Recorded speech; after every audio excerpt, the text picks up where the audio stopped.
본문의 말씀을 가지고 너희 지체를 의의 무기로 하나님께 드리라는 제목으로 잠깐 말씀 나누도록 하겠습니다.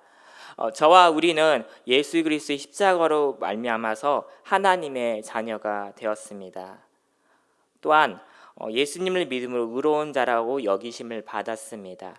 그러나 아직은 저와 우리가 이 세상에 거하기 있기 때문에 끊임없이 세상의 여러 가지 모습들이 들어올 수밖에 없는데요.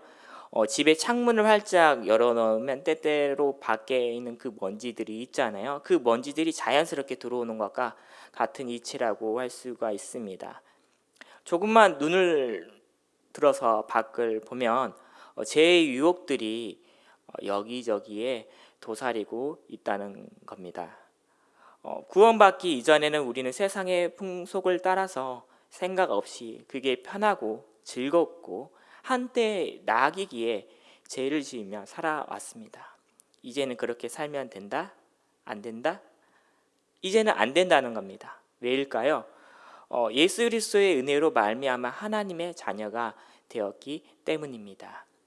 예수님의 그 사랑을 알기에 이제는 과거의 모습에서 벗어난 삶을 살아가야 한다는 겁니다. 세상의 쾌락과 유흥은 한때입니다. 그때 당시는 좋습니다. 그런데 시간이 지나서 보면 어떻습니까? 남는 게 없습니다. 그 시간이 지나가면 또다시 마음 한구석이 다시 허전해지고 채워지지 않는 그 무언가가 있다는 겁니다. 그래서 이 마음을 다시 채우고자 쾌락을, 유흥을 다시 즐긴다는 것이죠. 지금은 어떻습니까? 이제는 그렇지 않다는 겁니다. 내 안에 그리스도 예수님이 계시기 때문에 영원하신 그 무한하신 하나님의 사랑이 내 안에 있기 때문에 이제는 그럴 필요가 없고 그 사랑으로 인하여 과거의 삶으로 되돌아갈 수 없는 겁니다. 때때로 우리가 육신이 있기 때문에 죄를 지을 수는 있습니다. 그럴지라도 죄의 유혹에 넘어지더라도 우리는 다시 예수님이 그러했듯이 거룩한 삶을 따라가야 합니다. 처음에 이게 쉬울까요? 쉽지가 않습니다. 왜 그럴까요? 이전에 했던 그 습관들이 있기 때문에 몸으로 굳어진 행동들이 있기 때문에 이것을 바꾸기 위해서는 끊임없는 노력과 훈련이 필요합니다. 일명의 경건훈련이라고 합니다. 이 과정이 성화의 과정입니다. 처음에 10번 실수를 했다면 그 다음은 9번, 8번, 7번, 6번, 5번 이렇게 줄여가면 된다는 겁니다. 이렇게 하려면 어떻게 해야 할까요? 믿음의 주요 온전케 하신 예수 그리스도를 바라보아야 합니다. 할렐루야. 예수님을 보고 그 다음에 나의 모습을 보고 뭐가 다른지 말씀을 통해서 기도를 통해서 알아보고 하나하나 고쳐 나가면 됩니다. 오늘 본문의 말씀은 사도 바울이 이러한 맥락을 가지고 권면을 하는 내용입니다. 본문 8절을 보도록 하겠습니다. 만일 우리가 그리스도와 함께 죽었으면 또한 그와 함께 살 줄을 믿노니. 우리는 그의 죽음에서 그리스도와 하나가 되었지만은 계속해서 이 세상에서 살고 있습니다. 즉 성도는 죄의 권능에 대해서 죽는 때 아직은 여전히 죄의 유혹을 받을 때라고 할 수가 있습니다. 그리고 회심의 때를 시작해서 영원히 지속될 그리스도의 부활에 참여한 대로 바뀌어가는 시기를 저와 우리가 살고 있다는 겁니다. 우리가 예수님과 함께 죽었기 때문에 우리의 현재와 장래는 안전합니다. 우리는 그분과 함께 살 것입니다. 9절에는 또한 이렇게 나옵니다. 이는 그리스도께서 죽은 자 가운데서 살아나셨음에 다시 죽지 아니하시고 사망이 다시 그를 주장하지 못할 줄을 알미로다. 예수님은 육체적인 죽음을 경험하셨습니다. 이걸로 끝나지 않고 영원한 생명으로 부활하셨습니다. 그렇기에 그는 다시 죽으실 수 없는 분이신 것입니다. 예수님의 부활은 죽음에 대한 승리입니다. 사망이 더 이상 그분을 주장하지 못할 것입니다. 사도 바울은 그리스도와 함께 죽은 것은 우리를 통한 사망의 통제력이 끝난 것이라고 말씀하였습니다. 10절 상반절은 이렇게 나옵니다. 그가 죽으심은 죄에 대하여 단번에 죽으심이요. 이 구절은 전환의 시기를 살고 있는 저와 우리 가운데 그 구간을 어떻게 보내야 하는지를 조언하고 있습니다. 예수님이 단번에 죄의 문제를 죽음으로 해결하셨던 것처럼 우리 역시 죄에 대해서 죽었습니다. 우리는 예수님과 달라서 여전히 죄의 유혹에 걸려서 넘어질 것입니다. 하지만 예수님처럼 우리 역시 계속해서 하나님을 위해 사는 삶에 초점을 맞추며 살게 됩니다. 10절 하반절을 보겠습니다. 그가 살아계심은 하나님께 대하여 살아계심이니. 예수님은 하나님이시면서 죽기까지 스스로 자신을 낮추셨습니다. 하지만 자신의 사명을 완수하셨고 다시 하나님의 그 지위를 회복하셨습니다. 빌립보서 2장 6절에서 11절 말씀을 보겠습니다. 그는 근본 하나님의 본체시나 하나님과 동등됨을 취할 것으로 여기지 아니하시고 오히려 자기를 비워 종의 형체를 가지사 사람들과 같이 되셨고 사람의 모양으로 나타나사 자기를 낮추시고 죽기까지 복종하셨으니 곧 십자가의 죽으심이라. 이름으로 하나님의 그를 지극히 높여 모든 이름 위에 뛰어난 이름을 주사 하늘에 있는 자들과 땅에 있는 자들과 땅 아래에 있는 자들로 모든 무릎을 예수의 이름에 꿇게 하시고 모든 입으로 예수를 그리스도를 주라 시인하여 하나님 아버지께 영광을 돌리게 하셨느니라. 아멘. 하나님의 그 위대한 계획은 우리를 죄의 지배의 권력 가운데서 해방시키는 거였습니다. 11절 잠깐 보겠습니다. 이와 같이 너희도 너희 자신을 죄에 대하여 죽은 자요 그리스도 예수 안에서 하나님께 대하여 살아있는 자로 여길지어다. 아멘. 만약 우리가 예수님과 하나가 되면 그분에게 일어난 일이 저와 우리 가운데서 일어날 수가 있습니다. 이러한 하나됨의 일치는 내적인 생각을 통해서 마음에서부터 시작이 됩니다. 여기다라는 게 헬라 단어가 있는데요. 로기제스데라고 합니다. 이 말의 뜻은 간주하다, 판단하다, 선언하다라는 뜻을 가지고 있습니다. 다시 말해서 죽은 몸이 유혹에 반응할 수 없듯이 저와 우리도 유혹에 반응할 수 없다는 겁니다. 그러나 우리는 새로운 생명과 새로운 삶의 방식을 받았고 확실한 영원의 생명의 약속을 받았기 때문에 하나님께 대하여는 산자가 됩니다. 에베소서 2장 5절을 보도록 하겠습니다. 험로 죽은 우리를 그리스도와 함께 살리셨고 너희는 은혜로 구원을 받은 것이라. 이어 골로새서 2장 13절에 이렇게 나와 있습니다. 또한 범죄와 육체의 무할례로 죽었던 너희를 하나님이 그와 함께 살리시고 우리의 모든 죄를 사하시고. 이것은 새로운 출발을 의미합니다.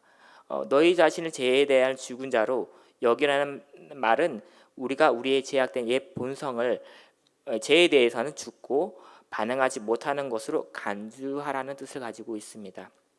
예수님과 저와 우리가 하나가 되고 연합되어 있기 때문에 우리는 더 이상 그런 옛 동기와 욕망 그리고 목표들을 쫓아서는 안 됩니다. 그렇기 때문에 우리 자신을 하나님이 만드신 그대로 여겨야 합니다. 우리는 새롭게 시작되었고 성령님은 하나님이 그렇다고 선하는 그대로 되도록 우리를 도와주실 것입니다. 12절 말씀을 보도록 하겠습니다. 그러므로 너희는 제가 너희 죽을 몸을 지배하지 못하게 하여 몸의 사욕에 순종하지 말고. 우리가 죄에 대해서 죽는다면 어떻게 죄가 계속해서 왕노를 할 수 있을까요? 잠깐 로마서 6장 7절을 보겠습니다. 이는 죽은 자가 죄에서 벗어나 의롭다 하심을 얻었음이라. 여기서 설명하는 바대로 우리는 죄에 대해서 죽었지만은 계속해서 죄에서 자유로 가는 그 과정 가운데 있기 때문입니다. 사람들은 죄가 왕노할 때 죄의 노예가 되기 때문에 죄의 사욕에 순종할 수밖에 없습니다. 그리스도인은 죄에 대해서는 죽었지만은 죽을 몸에 거하는 동안은 그 죄에 대한 충동을 갖게 될 것입니다. 하지만 죄에 대해서는 죽었기 때문에 우리에게 더 이상 죄가 왕노를 할 수 없게 할 만한 능력이 있다는 겁니다. 실제로 노예 상태로부터 해방이 되었지만 우리는 노예 그 방식의 삶의 방식들을 거부해야 합니다. 13절을 보도록 하겠습니다. 또한 너희 지체를 불의의 무기로 죄에게 내주지 말고 오직 너희 자신을 죽은 자 가운데서 다시 살아난 자와 같이 하나님께 드리며 너희 지체를 의의 무기로 하나님께 드리라. 우리가 몸에 거하는 동안은 어떤 행동들은 죄가 되고 혹은 하나님과 다른 사람들의 관계를 왜곡시키는 수단으로 사용될 가능성이 늘 있을 것입니다. 그러나 우리 몸 죽을 것이기에 우리는 제된 욕망과 유혹에 굴복되어서는 안 됩니다. 왜 썩어지는 주인에게 굴복을 합니까? 왜 우리가 몸의 일부를 이미 죽은 죄에게 내어줍니까? 사도 바울은 그러기보다는 교인들에게 오직 너희 자신을 하나님께 드리며 너희 지체를 의의 무기로 하나님께 드리라고 말했습니다. 저와 우리는 선택을 할 수가 있습니다. 할렐루야! 우리는 하나님께 새로운 생명을 받았습니다. 그렇기 때문에 의를 더욱 촉진하는 데 사용하도록 저와 우리의 몸을 하나님께 내어드려야 합니다. 우리는 죄를 거절하는 대신에 하나님을 위한 삶에 전적으로 헌신해야 합니다. 매 순간, 날마다 이러한 결정들을 계속 해 나가야 한다는 겁니다. 로마서 12장 1절 말씀을 보도록 하겠습니다. 그러므로 형제들아 내가 하나님의 모든 자비하심으로 너희를 권하노니 너희 몸을 하나님이 기뻐하시는 거룩한 산 제물로 드리라. 이는 너희가 드릴 영적 예배니라. 아멘. 이러한 말씀과 생각으로 하루하루를 살아가시는 순복음 춘천교회 성도님 되시기를 축복드리겠습니다. 저와 우리의 육신 어떻게 쓰느냐에 따라서 하늘과 땅만큼 커다란 차이가 납니다. 한없게 좋게 쓰면 이보다 좋을 수 없고 나쁘게 쓴다면 이보다 더 나쁠 수가 없다는 겁니다. 하나의 도구라고 볼 수가 있습니다. 이 다들 아시는 이야기이지만 다이너마이트를 발명한 노벨이 있습니다. 이 노벨은 처음에 그 액체형 화약이 있었거든요. 이 액체형 화약의 그 위험을 좀 보완을 하고자 다이너마이트라는 폭탄을 발명을 했습니다. 이 액체형 화약은 액체형이기 때문에 보관도 잘 해야 합니다. 왜 그럴까요? 살짝만 흔들려도 폭발하기 일쑤였습니다. 그리고 액체형이기 때문에 이동하기도 쉽지 않았습니다. 이것을 보완하고자 다이너마이트의 이런 폭탄을 제조하고 발명하게 됐는데 본래 이 목적은 광산이나 땅을 팔 때 쉽게 하려고 건축이나 개발을 위한 용도로 만들었다고 합니다. 근데 후에는 이것을 악용을 했습니다. 실제는 어떻게 사용을 했을까요? 폭탄 테러의 용도로 전쟁의 도구로 많이 사용이 되었습니다. 이것을 발명한 노벨은 이것을 발명한 것을 후회를 했다고 합니다. 이것을 계기로 전쟁 반대 운동을 펼치게 되었다고 합니다. 물건도 사람도 어떤 사람과 어떤 생각에 사로잡히냐에 따라서 많이 차이가 납니다. 저와 우리의 몸을 하나님이 기뻐하시는 거룩한 산 제물로 드리는 순복음 춘천교회 성도님 되시기를 축복합니다. 14절을 보겠습니다. 제가 너희를 주장하지 못하리니 이는 너희가 법 아래 있지 아니하고 은혜 아래 있음이라. 아멘. 다시는 제가 우리를 주관하지 못하며 노예로 삼지도 못할 것이다. 이는 우리가 더 이상 법 아래 있지 아니하고 은혜 아래 있기 때문입니다. 우리가 법 아래 있지 않다는 것은 무엇을 의미할까요? 첫째는 우린 구약시대의 사람들처럼 법의 요구 아래 있지 않다는 겁니다. 두 번째로는 우리는 준수 불가능한 법의 기준에 의해 부과된 저주 아래 있지 않다는 겁니다. 이 관련된 말씀 잠깐 보도록 하겠습니다. 갈라디아서 3장 10절에서 14절 말씀을 보겠습니다. 무릇 율법 행위에 속한 자들은 저주 아래 있나니 기록된 바 누구든지 율법의 책에 기록한 대로 모든 일을 항상 행하지 아니하는 자는 저주 아래 있는 자라 하였음이라. 또 하나님 앞에서 아무도 율법으로 말미암아 의롭게 되지 못할 것이 분명하니 이는 의인은 믿음으로 살리라 하였음이라. 율법은 믿음에서 난 것이 아니니 율법을 행하는 자는 그 가운데서 살리라 하였느니라. 그리스도께서 우리를 위하여 저주를 받은 바 되사 율법의 저주에서 우리를 속량하셨으니 기록된 바 나무에 달린 자마다 저주 아래 있는 자라 하였음이라. 이는 그리스도 예수 안에서 아브라함의 복이 이방인에게 미치게 하고 또 우리로 하여금 믿음으로 말미암아 성령의 약속을 받게 하려 함이라. 아멘. 세 번째로는 우리의 율법의 요구 체제에 너무나도 완벽하게 지켜야 했던 그 율법 아래 있지 않다는 겁니다. 네 번째로는 우리의 율법의 요구에 미치지 못할 거라는 그 두려움 가운데 있지 않다는 겁니다. 여전히 그 법 아래 저와 우리가 있다면 제가 우리를 주관할 것입니다. 율법은 그 자체로 죄의 증거와 죄에 대한 정확한 인식을 이끌어냅니다. 이게 죄라는 것을 알게 되는 도구가 율법이라는 겁니다. 하지만 올바른 일을 하거나 지도하거나 동기부여를 할 수가 없습니다. 이 율법을 할 수가 없다는 겁니다. 오직 은혜만이 죄를 이길 수 있기 때문에 그리스도는 은혜 아래 있습니다. 그 은혜 때문에 저와 우리가 삶에서 죄의 권세를 이길 수가 있습니다.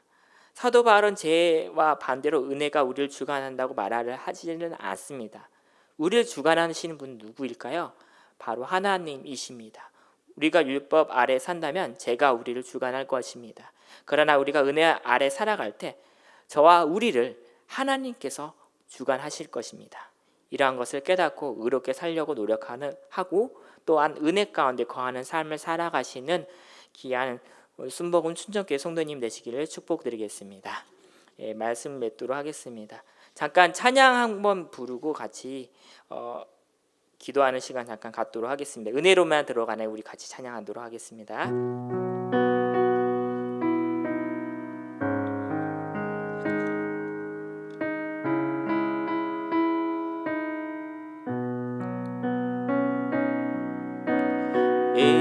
은혜로만 들어가네 은혜로만 선다네 우리의 노력이 아니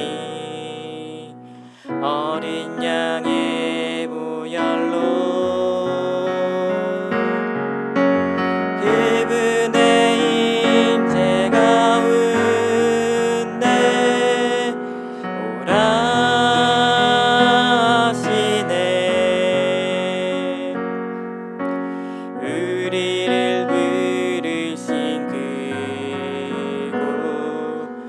은혜로 들어가네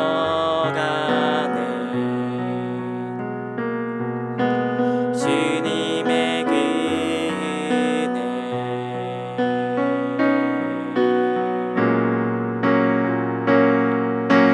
범죄한 우리가 어찌 서리요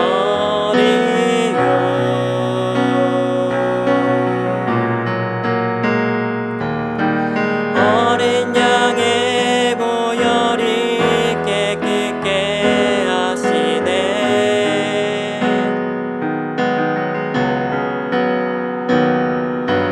범죄한 우리가 어찌 서리요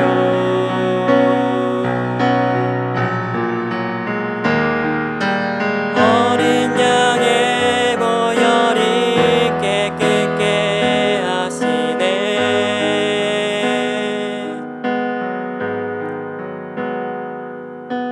은혜로만 들어가네 은혜로만 선다네 우리의 노력이 아니 어린 양의 보혈로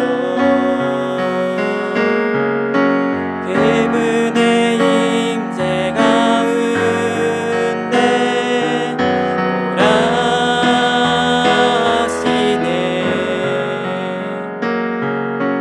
우리를 부르신 그곳 은혜로 들어가네